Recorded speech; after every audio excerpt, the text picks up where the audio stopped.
আসসালামু আলাইকুম প্রিয় বন্ধুরা। আমি আজকে একটা বেল গাছ রোপণ করব, এটা আপনাদের দেখাচ্ছি।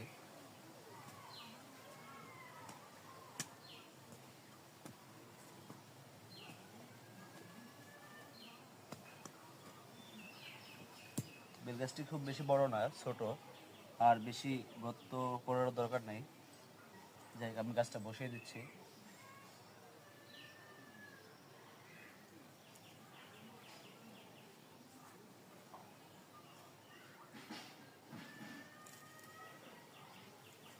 চেষ্টা করবেন আপনারা সবাই কম বেশি গাছ লাগানোর।